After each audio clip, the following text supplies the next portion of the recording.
하나님의 은혜로라. 아멘. 오늘 하나님의 은혜를 알면이라는 제목으로 하나님의 말씀을 나누겠습니다. 왜 그런 말이 있습니다. 은혜는 돌의 색이고 또 원하는 물의 색이라는 말이 있습니다. 그런데 세상을 돌아가는 모습들을 보면 사실은 은혜는 물의 색이고 또 원하는 돌의 색이는 그런 모습이 이 세상에 되어지고 있습니다. 하나님의 백성들은 무엇보다도 하나님의 은혜를 알고 또 부모의 은혜를 알고 또 교회의 은혜를 알고 또 말씀을 배우는 그런 입장에서 주의 종의 은혜도 알고 또 성도 간의 은혜도 알고 서로 간의 은혜를 알면서 또 가정 안에서는 부부 간의 은혜를 알고 또 자녀와 또 부모 가운데서도 자녀도 부모의 은혜를 알지만 또 부모도 자녀의 은혜를 아는 그런 은혜의 삶, 이것이 바로 하나님의 축복 가운데 설 수 있는 놀라운 비결인 것입니다. 그래서 교회 안에서는 하나님의 은혜만을 이야기하고 하나님의 은혜만을 선포하는 거예요. 그 은혜 속에서 은혜 위에 은혜가 더한다고 그랬어요. 마찬가지로 우리의 마음속에 하나님의 은혜를 알 때 하나님의 은혜가 우리 심령 속에 넘치도록 임하게 하는 거예요. 반면에 우리가 원한이나 또 컬컬함이나 답답함을 가지고 있으면 그것이 위에 더하는 거예요. 우리가 지난 주일날도 나눴지만 우리가 버려야 할 것들이 있잖아요. 신앙에서 원망이나 거역이나 불순종, 이러한 것들은 오히려 하나님과 우리와의 관계를 깨어뜨리는 것뿐만 아니라 사람과의 관계 속에서도 모든 것들을 나누게 하는 그런 요소인 것입니다.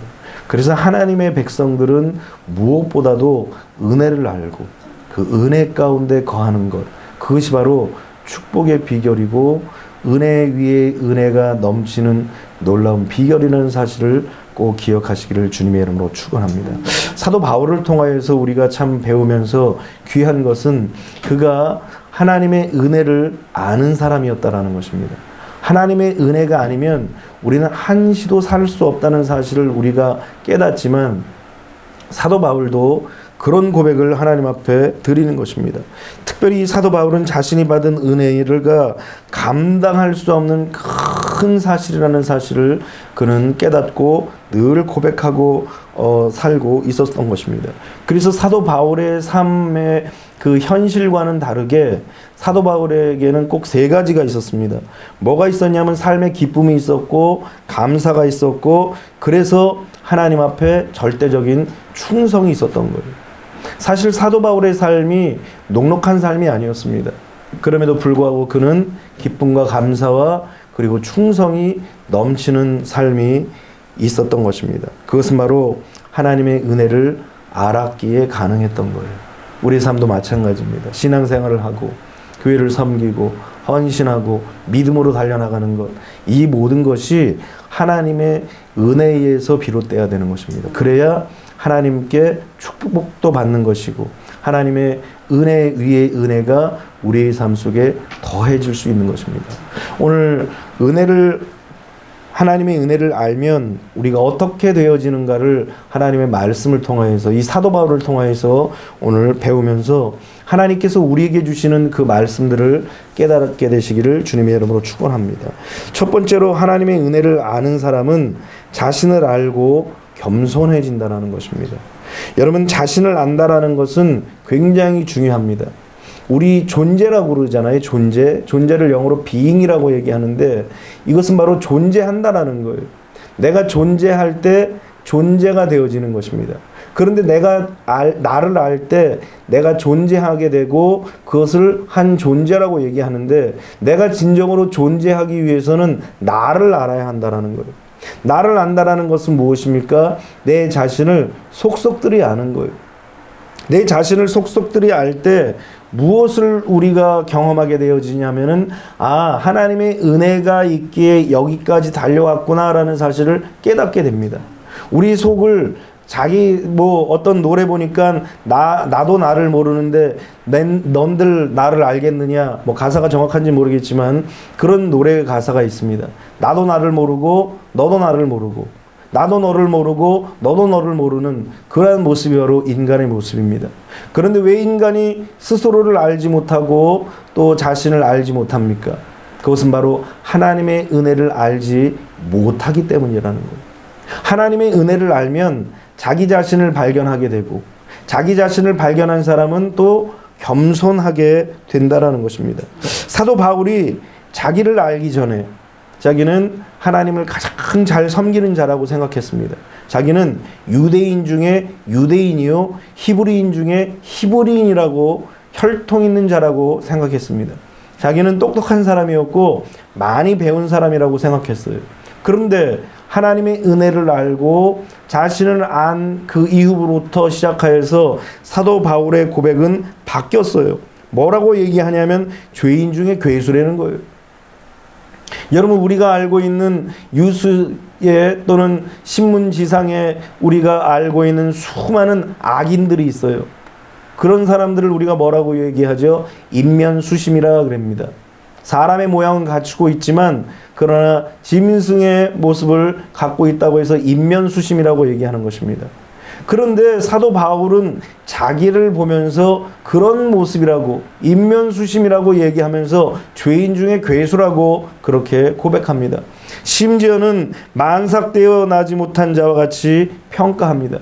예전에 우리 칠삭동이라고 많이 놀리잖아요. 아이가 일찍 태어나면은 동네에서 야, 쟤 칠삭동이야 라고 해가지고 사람들이 많이 놀립니다. 왜냐하면 약간 모자라게 태어나기 때문이래요. 사도 바울이 자신을 평가할 때에 뭐라고 표현하냐면 죄인 중에 괴수요 만삭되어 나오지 못한 그런 자라고 자신을 평가합니다. 사실 사도 바울이 예수 믿기 전에는 예수 믿는 사람들을 무자비하게 죽였습니다.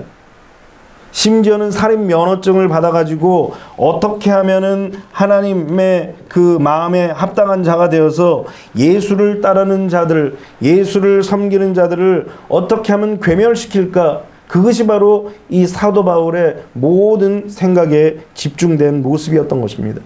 디모데전서 1장 13절로 15절에 그는 그렇게 고백하고 있습니다. 내가 전에는 비방자요, 박해자요, 폭행자였으나 도리어 긍휼을 입은 것은 내가 믿지 아니할 때에 알지 못하고 행하였습니다. 우리 주의 은혜가 그리스도 예수 안에 있는 믿음과 사랑과 함께 넘치도록 풍성하였도다. 믿보다 모든 사람이 받을 만한 이 말이요 그리스도 예수께서 죄인을 구원하시려고 세상에 임하셨다 하였도다. 죄인 중에 내가 괴순이라. 자기 자신을 발견한 후에 자기의 모든 죄가 낱낱이 드러납니다.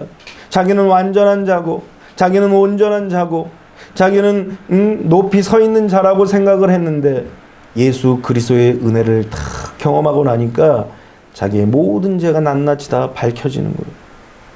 심지어 스데반이 돌에 맞아 죽을 때 이 사울은 사람들에게 이것은 하나님 앞에 죄다, 범죄다. 이 사람을 돌려 쳐라. 내가 증인을 삼을 것이, 증인이 되어줄 것이다 하고 돌을 던지는 자들의 옷을 맡았어요. 그래서 내가 너희들의 증인이 될 테니까 마음껏 죽여라. 그런 비방자요 폭행자였던 자가 바로 사울이었던 것입니다. 이 살기가 등등해가지고 이제는 살인 면허를 받아가지고 다메섹 도상으로 확 치달아갔던 자. 성경은 우리에게 뭐라고 얘기하죠? 사람을 꼭 죽여서만 죽이는 것이 아니라 미워하는 자체가 살인이라고 얘기합니다. 이미 사도 바울 이전에 사울은 그 마음속에 수많은 그리스도인들을 미워하고 정죄하고 그리고 살인한 자였다라는 거예요. 이런 자가 하나님의 은혜를 다 경험한 거예요. 방금 읽어드린 말씀처럼 우리 주의 은혜가 그리스도 예수 안에 있는 믿음과 사랑과 함께 넘치도록 풍성하였도다. 그리스도의 사랑이 우리에게 풍성하게 임하니까 자기를 발견한 거예요. 아, 내가 이런 사람이었구나. 내가 이런 존재였구나. 하나님이 정말 기뻐하는 존재가 아니었구나라고 자기 자신을 발견하게 되었다라는 거예요. 그래서 우리는 항상 예수 그리스도라는 안경을 딱 쓰고 우리 자신을 바라봐야 돼요. 예수 그리스도라는 안경을 딱 쓰고 상대방을 바라보는 거예요. 하나님의 백성들은 그래서 하나님의 자녀들은 그래서 자신을 끊임없이 성찰하고 돌아봅니다. 하다못해 세상 사람들도 명상을 한다고 얘기하고 성찰을 한다고 얘기해요. 뭐 어떤 종교에서는 참선을 한다고 얘기합니다. 이 뭐예요 이게? 다 자기를 돌아보고 자기를 다시 살펴본다라는 거예요. 하나님의 백성들 역시 하나님의 은혜라는 예수 그리스도라는 십자가라는 안경을 딱 쓰고 우리 자신을 돌아보는 거예요. 그래서 하나님의 은혜가 아니면 우리 자신을 절대로 제대로 볼 수 없다는 사실을 깨닫고 십자가라는 안경, 하나님의 은혜라는 안경, 예수 그리스도라는 안경을 쓰고 우리 자신을 자꾸 돌아보는 거예요. 그렇게 돌아보니까 사도 바울이 고백한 것처럼 밑보다 모든 사람이 받을 만한 이 말이에요. 그리스도 예수께서 죄인을 구원하시려고 세상에 임하셨도다 하였도다. 여기까지 얘기하면 야 너희들 죄인 너희들을 위해서 예수님 오신 거야. 이렇게 얘기하는 것 같은데 그러면서 사도 바울이 뭐라고 얘기하냐면 죄인 중에 내가 괴순이라 그랬어요. 죄인 니들을 위해서 온 거야가 아니라 바로 죄인인 나를 위해서 왔다라고 사도 바울은 고백하는 거예요. 이것이 바로 하나님의 은혜를 아는 사람의 모습이었던 것입니다. 그래서 하나님을 만난 사람들, 하나님의 은혜를 경험한 사람들은 거기서 내가 하나님 앞에 죄인이라는 사실을 딱 깨닫는 거예요. 여러분 이사야 보십시오. 이사야가 제사장이었어요. 제사장의 모습으로 하나님 앞에 예배하고 하나님 앞에 경배하고 하나님 앞에 찬양했습니다. 늘 했던 행위예요. 그러던 어느 날 성전에서 하나님 앞에 제사를 드리고 있는데 갑자기 하늘의 세계가 쫙 열리는 거예요. 날개가 6이 달린 스랍이 하나님의 그 영광의 존전 앞에서 거룩하다 거룩하다 거룩하다 하면서 하나님을 찬양하는 거예요. 이때 이사야가 어떤 마음이 생겨졌을까요? 하나님의 은혜를 받기 전에는 그래도 나 정도 돼야 하나님 앞에 서지, 그래도 나 정도 돼야 하나님 앞에 이렇게 예배를 집전을 하지, 그렇게 생각을 했어요. 그런데 정말 하나님의 은혜를 경험하고 하나님을 딱 만나는 순간 그가 뭐라고 고백하냐면 이사야서 6장 5절로 7절 말씀을 보니까 그때 내가 말하되 화로다 나여 망하게 되었도다. 나는 입술이 부정한 사람이요 나는 입술이 부정한 백성 중에 거주하였으면서 만군의 여호와이신 왕을 배웠음이로다 하였더라.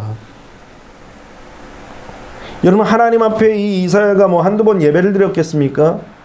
그럼에도 불구하고 하나님의 은혜가 탁 임하고 하나님의 영광이 탁 드높여지고 드러나자 자기의 모습이 낱낱이 밝혀지는 거예요. 내가 부정한 자였고 내가 더러운 자였고 내가 추악한 자였다는 사실을 비로소 경험하고 체험하게 됩니다. 여러분 그때 하나님께서 어떤 은혜를 주십니까? 성경을 보니까 그때 그 스랍 중에 하나가 부젓가락으로 제단에서 집은 바 핀 숯을 손에 가지고 내게로 날아와서 그것을 내 입술에 대며 이르되 보라 이것이 내 입에 닿았으니 내 악이 제하여졌고 내 죄가 사하여졌느니라 하더라. 하나님의 은혜를 알고 하나님의 은혜를 통하여서 나를 발견하고 내 자신이 겸손하게 낮아지니까 하나님의 은혜가 더 임하게 되는 거예요. 그래서 하나님의 은혜를 알면 반드시 나를 발견하게 되고 그리고 나를 발견하게 되면 하나님 앞에서 우리는 겸손하게 될 수밖에 없다라는 거예요. 세례 요한도 마찬가지입니다. 여러분 세례 요한이 대단한 사람입니다. 나중에 세례 요한에 대해서 함께 말씀을 나눌 시간이 있겠지만 이 세례 요한이 사람들이 뭐 광야에 나와서 이 세례 요한의 말씀을 듣고 싶어 할 정도로 그래서 수많은 사람들이 세례 요한의 주위에 몰려서 하나님의 말씀을 듣고 세례를 받았다는 침례를 받았다는 그 놀라운 일들만 바라봐도 이 세례 요한은 대단한 사람이었습니다. 그럼에도 불구하고 그가 예수 그리스도를 만나고 예수 그리스도 앞에 어떤 모습으로 그가 고백하게 되어졌냐. 요한복음 1장 27절에 보니까 곧 내 뒤에 오시는 그이라 나는 그의 신발끈을 풀기도 감당하지 못하겠노라 하더라. 여러분 신발끈을 묶어준다는 것은 굉장히 참 상대방을 존경한다는 거예요. 좋아한다라는 거예요. 높여주는 거예요. 아무나 신발끈 묶어주지 않습니다. 그렇죠?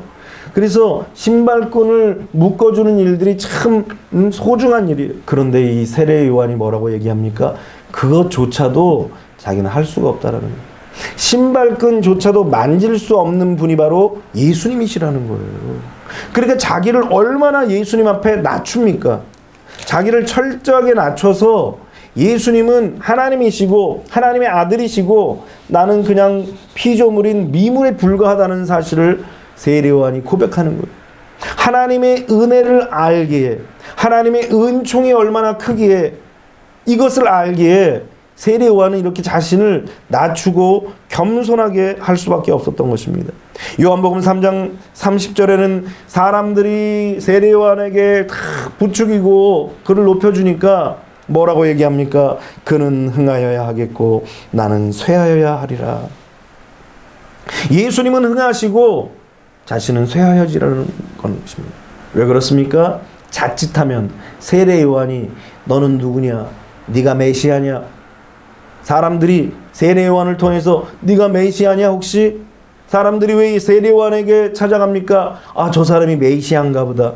이런 마음을 가지고 세례 요한에게 찾아오니까 세례 요한이 그는 흥하여야 되겠고 나는 쇠하여야 하리라 라고 이야기하면서 자신을 철저하게 낮추는 거예요. 그래서 하나님의 은혜를 아는 사람만이 자신을 알고 그리고 자신을 알게 될 때에 겸손할 수밖에 없는 거예요. 그래서 하나님의 은혜를 알지 못하면 천방지축이에요. 왜 그렇습니까? 자기 자신을 모르는 거예요. 자기의 존재를 잘 모르는 거예요. 그러다 보니까 교만할 수밖에 없고 겸손하지 못하는 것입니다. 여러분, 은혜를 알고 겸손하지만, 은혜를 알면 겸손하지만 은혜를 모르면 우리는 교만하고 거만할 수밖에 없는 것입니다. 그래서 하나님께 미움을 받는 거예요. 왜? 은혜를 알지 못하기 때문입니다. 오늘 여러분들이 하나님의 은혜를 알아서 우리 자신을 발견하고 내가 누구인가를 깨닫고 다시 한번 하나님 앞에 겸손하게 서는 하나님의 사람들이 되시기를 주님의 이름으로 축원합니다. 두 번째로 하나님의 은혜를 알면 어떻게 합니까? 감사가 있고 행복해진다라는 거예요. 여러분, 받은 은혜가 많아지면 우리의 삶 속에 뭐가 오느냐? 행복한 거예요. 돈이 많아서 행복한 게 아니에요. 집이 대궐같이 넓어서 행복한 게 아니에요. 하나님의 은혜가 오면은 왜 이렇게 기쁨이 넘치고 행복한지를 몰라요. 예전에 저도 청년 때에 은혜를 탁 입고 기도할 때 성령께서 막 은혜를 주셨어요. 그날 그 청년부에서 대학부였죠. 대학부에서 전철을 타고 버스 타고 전철 타고 그리고 기도원을 간 거예요. 주일날 오후에 예배 끝나고 나서 기도원을 간 1시간 딱 거기서 기도하기 위해서 4시간을 왕복으로 4시간이 뭡니까? 전철 타고 버스 타고 갔으니까 더 걸렸죠. 한 5시간 걸렸죠. 왔다 갔다. 근데 기도하고 오는데 왜 이렇게 기쁜지, 왜 이렇게 행복한지. 그러니까 옆에 있는 선배 누나가 왜 이렇게 좋아하냐? 왜 이렇게 뭐 신났냐? 나를 모르겠다고. 내가 왜 이렇게 신나고 기쁜지 모르겠다고.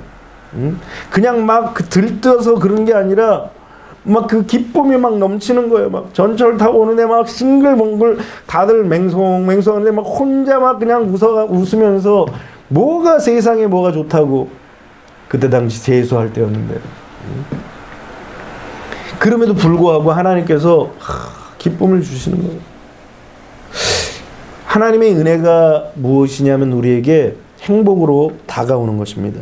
신명기 33장 29절에 보니까 그런 말씀이 있더라고요. 뭐라고 얘기하냐면 이스라엘이여 너는 행복한 사람이로다. 우리 그런 고백을 한번 해보십시다. 자기 이름을 부르면서 아무개야 너는 행복한 사람이로다. 그래 해보죠. 시작. 너는 행복한 사람이로다. 할렐루야. 날마다 고백해야 돼요. 아침에 일어나면은 아유 몸도 찌뿌둥하고 힘드네. 그러기보다도 거울을 딱 보면서 아무개야 너는 행복한 사람이다. 왜 행복한 사람입니까? 하나님의 은혜가 우리에게 임하면 행복할 수밖에 없는 거예요. 할렐루야. 29절을 다시 한번 읽어보면 이스라엘이여 너는 행복한 사람이로다. 여호와의 구원을 너같이 얻은 백성이 누구냐? 그는 너를 돕는 방패시요 내 영광의 칼이시로다. 내 대적인에게 복종하리니 내가 그들의 높은 곳을 밟으리로다. 할렐루야. 야, 이게 지금 한 절에 정말 놀라운 축복이 여기에 다 담겨 있어요. 영혼의 구원의 축복이 있죠. 삶의 구원의 축복이 있죠. 또 대적을 물리치는 그런 구원의 축복이 있죠. 또 병을 다 이기는 그런 축복이 있죠. 그래서 하나님께서 너는 행복한 사람이로다 그러면서 우리를 축복하시는 거예요. 그런데 이 행복한 사람이라는 것을 누가 압니까?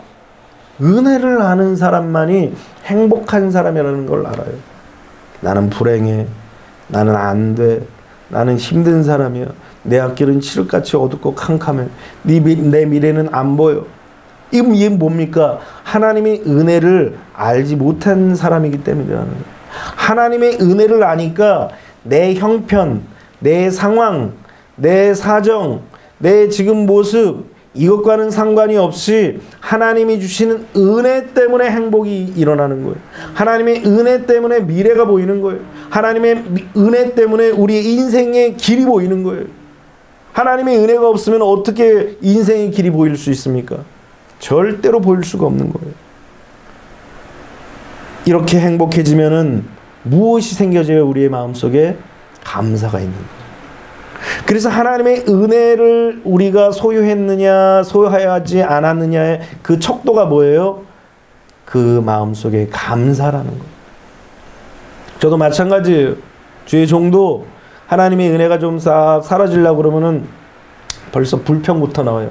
아유 왜 이러냐? 이거 왜 이러냐? 이 사람은 왜 이래? 이거 왜 이래? 그러면서 자꾸 원망하거나 불평하는 말이 나와요. 그런데 하나님의 은혜가 오면 벌써 다 감사한 거예요. 다 기쁨인 거예요. 다 행복한 거예요. 왜? 하나님의 은혜가 우리의 삶을 감사하도록 만드는 거예요. 그래서 우리가 이 은혜를 알고 하나님의 은총과 사랑을 알기 위해서 끊임없이 하나님의 은혜를 놓치지 않기 위해서 그 은혜를 꽉 붙잡는 거예요. 헬라어로 감사를 유카리스티아라고 얘기합니다. 그런데 이 유카리스티아라는 말은 어디에서 나왔냐면 은혜라는 말에서 나왔어요. 은혜를 헬라어로 카리스라고 얘기하는데 이 카리스라는 말에서 유카리스티아라는 말이 나온 거예요. 그러니까 하나님의 은혜라는 그 어원 속에서 감사가 나온 것처럼 하나님의 은혜 속에서 우리가 무엇이 나오느냐 하면 감사가 나오는 거예요. 그래서 하나님의 은혜를 받은 사람은 늘 감사합니다. 자기의 삶이 뭐 잘 되고 안 되고 앞길이 뭐 보이고 안 보이고 그거 상관없어요. 그냥 그 자체가 하나님의 은혜라는 그 자체가 감사한 거예요. 그냥. 그래서 사도 바울도 그런 고백을 합니다. 모두가 다 큰 은혜이기에 무엇이든지 어떤 상황이든지 어떤 형편이든지 자족한다라는 거예요. 그래서 빌립보서 4장에 뭐라고 얘기합니까? 내가 자족을 배웠다라는 거예요. 모든 것을 할 수 있는 마음을 배웠는데 어떻게 해서 모든 것을 할 수 있는 은혜와 능력을 배웠느냐?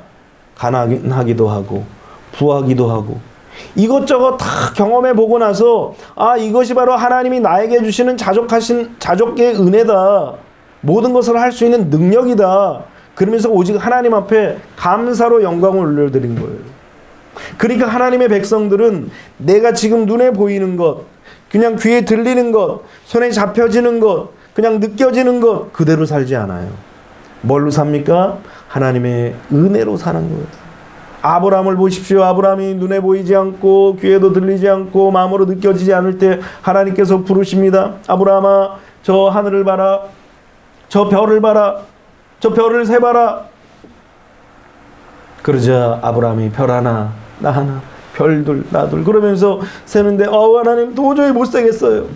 그래 너의 자손이 이와 같이 많을 것이다. 그런데 그때 아브라함은 자식 새끼 하나 없었어요.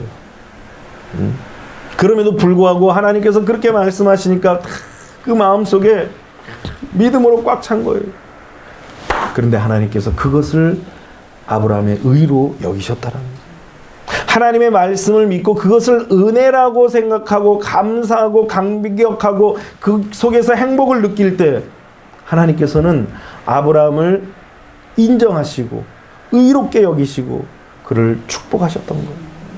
그래서 우리는 하나님의 은혜를 아는 사람은 늘 입술 속에 뭐가 있어야 됩니까? 감사가 있어야 돼요. 되어지는 상황, 형편과는 관계없이 하나님 앞에 감사하는 거예요. 왜? 하나님이 나를 사랑하셨기 때문에.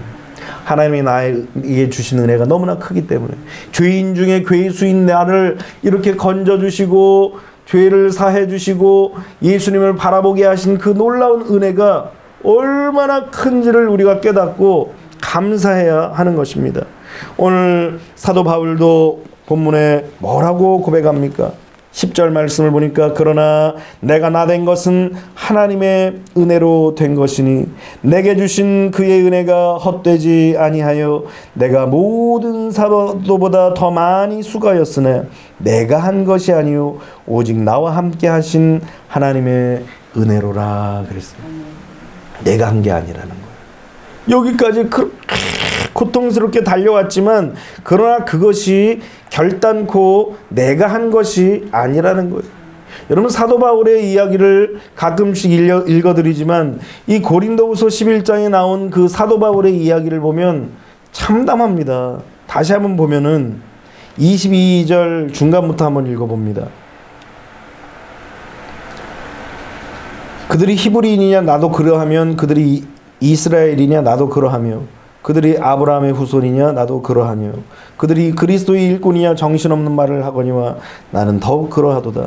내가 수고를 넘치도록 하고 옥에 갇히기도 더 많이 하고 매도 수없이 맞고 여러 번 죽을 뻔하였으니 유대인들에게 40에서 하나 감한 매를 5번 맞았으며 3번 태장으로 맞고 1번 돌로 맞고 3번 파선하고 일주야를 깊은 바다에서 지냈으며 여러 번 여행하면서 강의 위험과 강도의 위험과 동족의 위험과 이방인의 위험과 시내의 위험과 광야의 위험과 바다의 위험과 거지 형제 중에 위험을 당하고 또 수고하고 애쓰고 여러 번 자지 못하고 줄이며 목마르고 여러 번 굶고 춤고 헐벗었노라.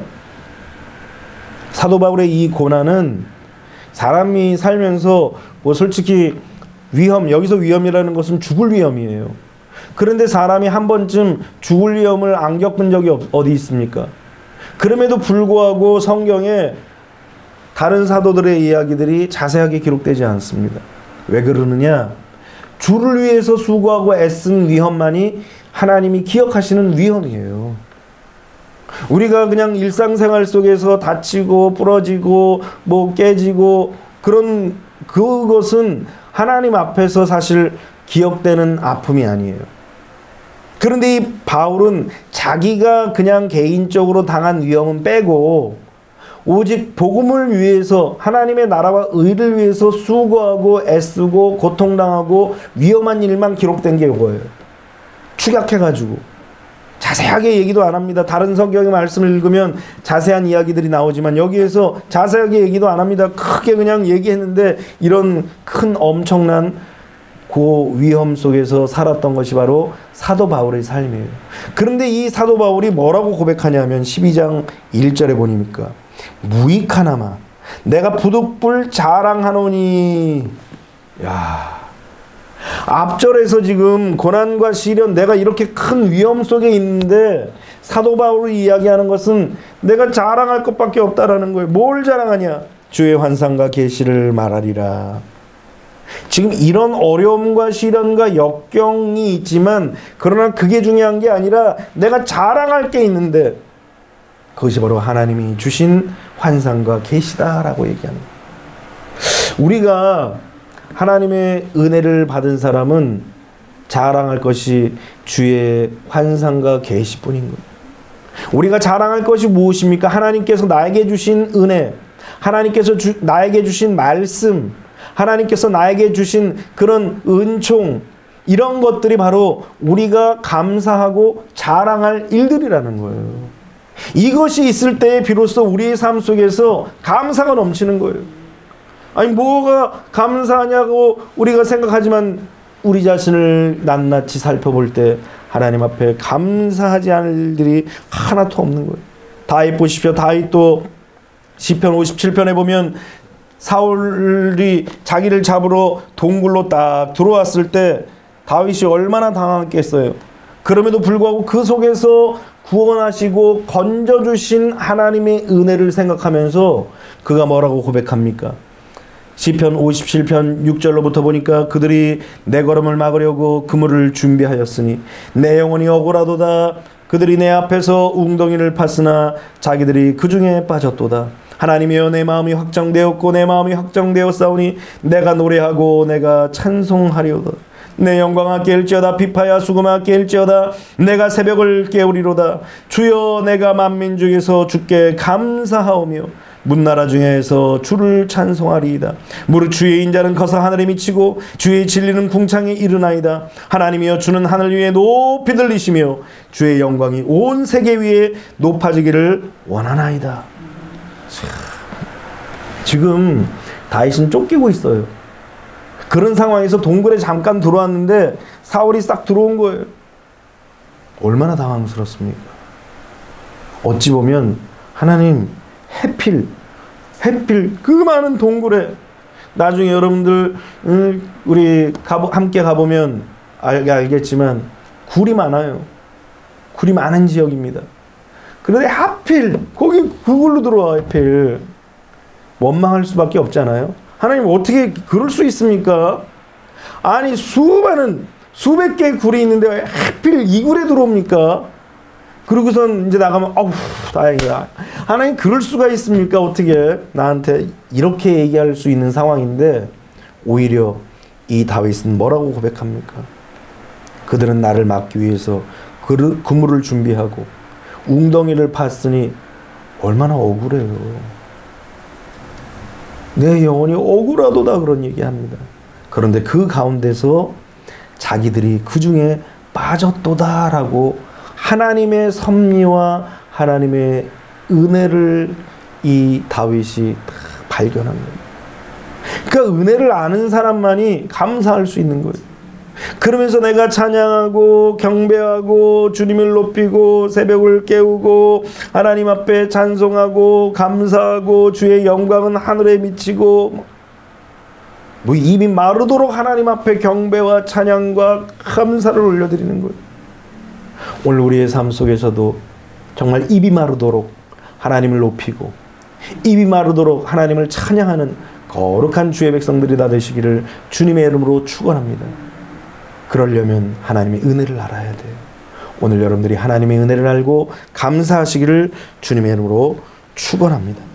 마지막 세 번째로 하나님의 은혜를 알면 자기의 할 일을 알게 됩니다. 자기의 할 일이 뭐예요? 다시 말해서 사명이라는 거예요. 이사야가 하나님의 은혜를 딱 경험하게 되어졌습니다. 하나님을 만났어요.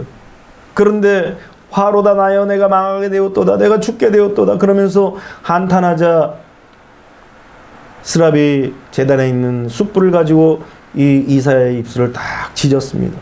그렇게 찢어놓고 나니까 하나님께서 이사야에게 딱 그렇게 물으시는 거예요. 내가 또 주의 목소리를 들으니 주께서 이르시되 내가 누구를 보내며 누가 우리를 위하여 갈꼬. 이사야를 빤히 쳐다보는 마음으로 이사야가 본인을 하나님께서 쳐다보며 말씀하시는 것을 느꼈겠죠. 그렇게 말씀하신 거예요. 꼭 이사야야 네가 갈래? 물어본 것도 아니에요. 누가 우리를 위해 갈꼬 그러셨어요. 하나님의 은혜를 아니까 자기의 사명이 탁 발견되어져. 내가 성전에서 이렇게 하나님 앞에 서 있는 것도 영광스럽지만 그 놀라운 은혜를 받은 내가 어떻게 해야 될지를 다 안 거예요. 그래서 그는 그런 고백을 합니다. 그때에 내가 이르되 내가 여기 있나이다. 나를 보내소서. 자기의 사명을 비로소 발견한 거예요.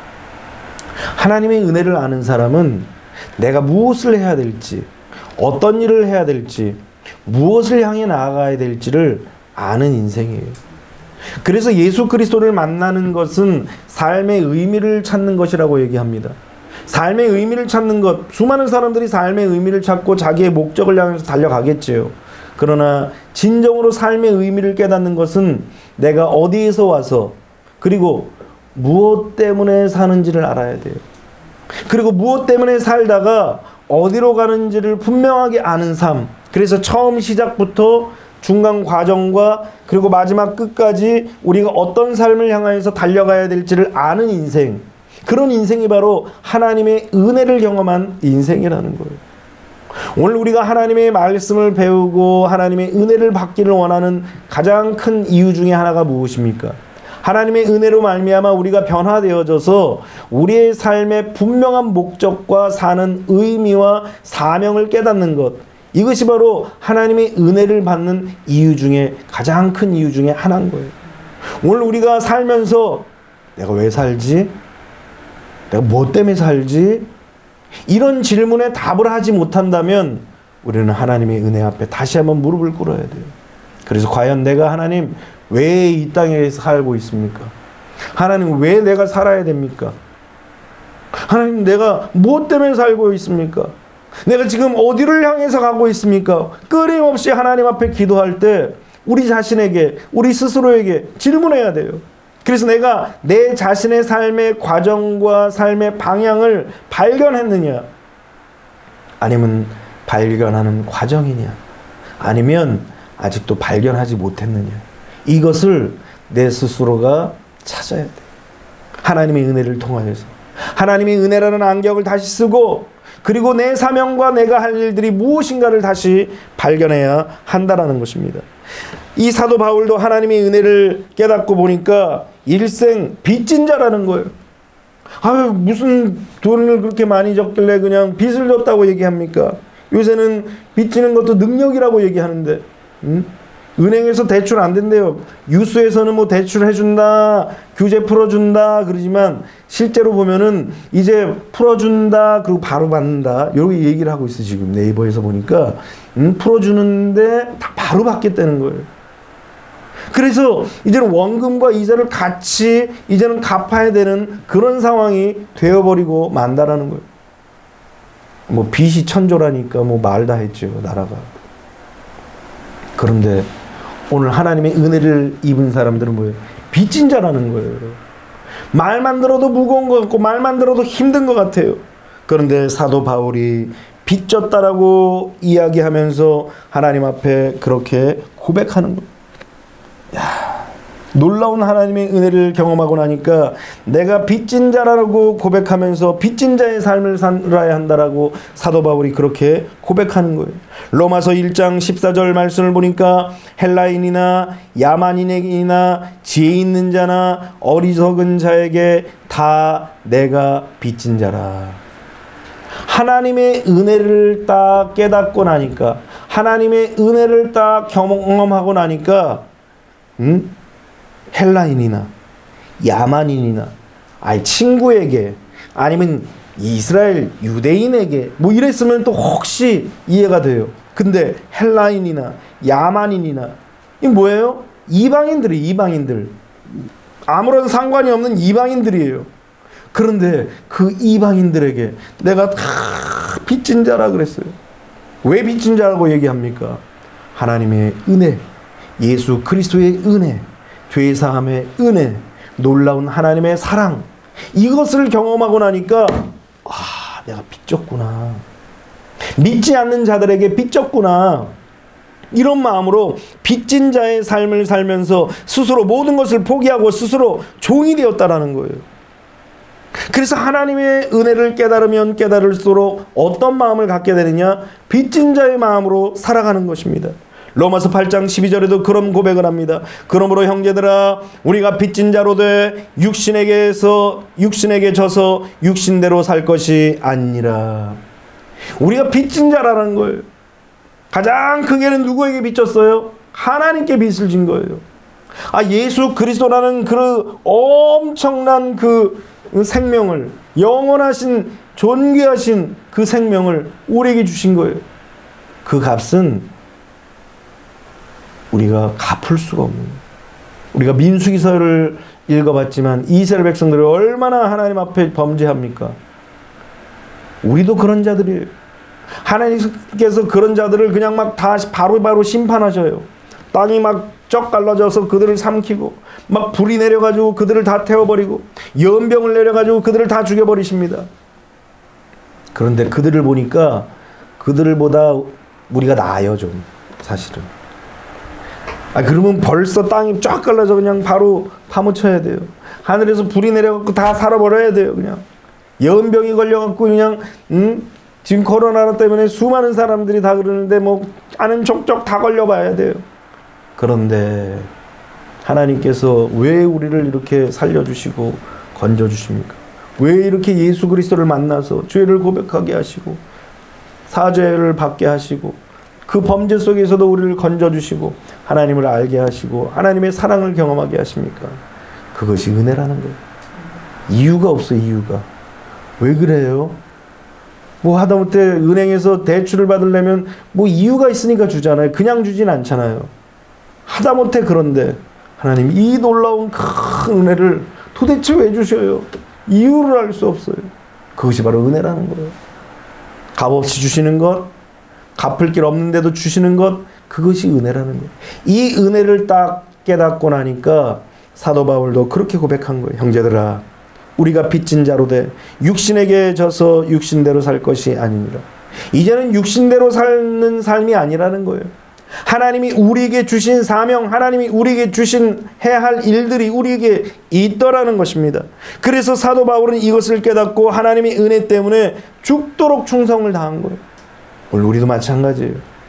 우리에게 주신 놀라운 은혜, 우리에게 주신 놀라운 축복, 우리에게 주신 놀라운 평안, 이걸 가지고서 그냥 내 삶을 안위하며 평화롭게 사는 것, 그것으로 만족하는 것이 아니라, 편안하게 사는 것으로 인하여서 우리가 안주하는 것이 아니라, 아하, 이제는 빚진 자로 주님을 기쁘시게 하는 삶을 살아야 되겠구나, 이런 고백이 우리 안에 있어야 된다는 거예요. 그래서 하나님께서는 먼저 이 사람을 이렇게 보시는 거예요. 달아보시는 거예요. 딱 달아보셔서, 아, 이 사람에게 이 정도 맡길 수 있겠구나, 아, 이 사람에게 이만큼 맡길 수 있겠구나, 테스트 하시는 거예요. 때로는 흔들어 보이기도 하시는 거예요. 그래서 튼튼해야 뭘 올려놓죠. 그래서 하나님이 하실 수 있는, 하나님께서 함께 하실 때 우리가 할 수 있는 일들을 깨닫게 하시면서 그것을 할 수 있도록 우리에게 출발하십니다. 오늘 우리가 그 은혜를 아는 사람만이 자기의 사명을 비로소 깨닫게 되는 것입니다. 오늘 시편 116편 12절에는 그렇게 시편 기자가 고백하고 있습니다. 하나님께서 우리에게 주신 은혜를 무엇으로 보답할까? 이 얘기는 뭐예요? 아무리 하나님 앞에 뭘 해도 우리에게 주신 은혜를 우리는 보답할 길이 없다라는 거예요. 그래서 우리는 우리에게 주어진 이 삶 속에서 어떻게 하면 하나님을 기쁘시게 할까? 어떻게 하면 내가 주의 영광을 전할까? 어떻게 하면 내게 주신 그 은혜를 다른 사람에게도 전하고 내가 복음을 전할까?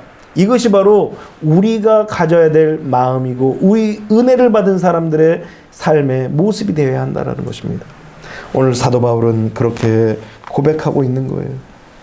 그러나 내가 나된 것은 하나님의 은혜로 된 것이니 내게 주신 그의 은혜가 헛되지 아니하여 내가 모든 사도보다 더 많이 수고하였으나 내가 한 것이 아니요 오직 나와 함께 하신 하나님의 은혜로라. 그리고 마지막에 11절에 그렇게 말씀하십니다. 우리 같이 한번 읽어봅니다. 11절 시작. 그러므로 나나 그들이나 이와 같이 전파함에 너희도 이같이 믿었나니라.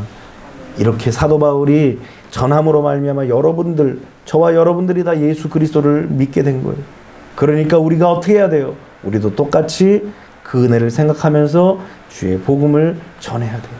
그것이 바로 하나님이 우리에게 주신 은혜의 열매인 것입니다. 우리 이 사실을 꼭 기억하고 하나님의 은혜를 알면 겸손할 수밖에 없어요. 왜? 자기를 발견하기 때문에. 하나님의 은혜를 알면 감사할 수밖에 없어요. 왜? 하나님이 우리에게 행복을 주신다는 사실을 비로소 알기 때문에. 하나님의 은혜를 알면 우리의 할 일을 발견하게 됩니다. 왜냐하면 하나님의 은혜가 우리로 하여금 가만히 있지 않게 하시기 때문인 것입니다. 오늘 여러분들이 이 말씀을 꼭 기억하고 하나님의 은혜를 받고 하나님의 은혜로 승리하는, 하나님의 은혜로 사명을 감당하는 거룩한 주의 백성들이 다 되시기를 주님의 이름으로 축원합니다. 기도하겠습니다. 사랑이 많으시고 자비로우신 아버지 하나님, 감사합니다. 하나님께서 오늘도 우리에게 주신 귀한 말씀을 감사합니다. 하나님, 은혜를 알게 하여 주시고 그 은혜 때문에 겸손하고 감사하고 그리고 사명을 감당하는 거룩한 주의 백성들이 다 되게 하여 주시고, 주의 성령께서 우리의 마음속에 좌정하여 주셔서 하나님께 영광을 올려드리는 믿음의 권속들이 다 되게 하여 주옵소서. 감사를 드리며 예수님의 이름으로 기도하옵나이다. 아멘. 우리